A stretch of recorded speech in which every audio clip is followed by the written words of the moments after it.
You want to hear some boogie woogie? You know, the idea of the jam session is also to do unexpected things, you know, like...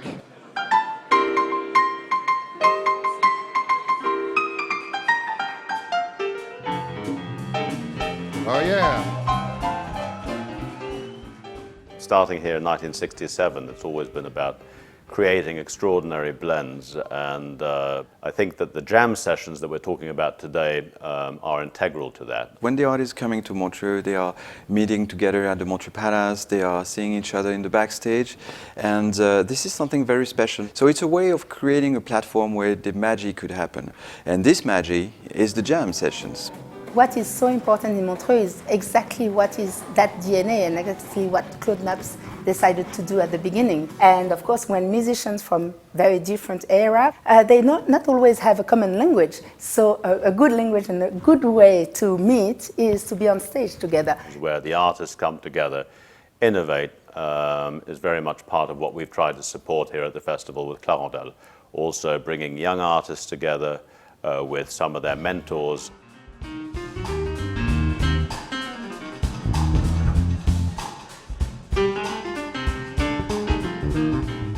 New projects born in Montreux was some artists, they started to play together, and then the year after you see that they've created an album together, and it's in a way it's the kind of things that we're doing here is giving a platform where they can just enjoy. What is so enjoyable is to see that really people, like a bunch of 5 or 6 people who have never met, who are on stage, and just like that begin to do something which is completely a piece of art. The jam session is great and authentic if it's just spontaneous. The artists after the show, they can just have a drink, they enjoy, and then they hear the music and say, wow, that sounds good, I just want to play. And that's the most beautiful thing.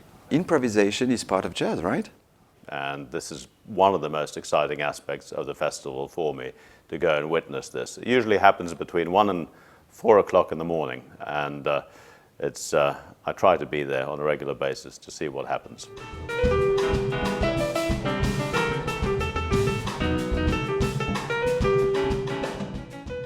Mathieu Chedid, he's a beautiful jammer.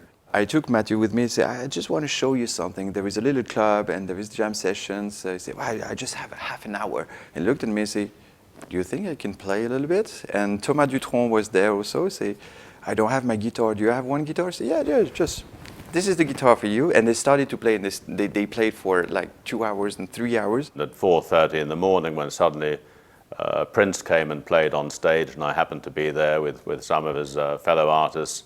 That was the last time that I saw Prince play, and so of course I always will remember that particular moment of Montreux. But the DNA of Montreux is also to give the chance to anyone.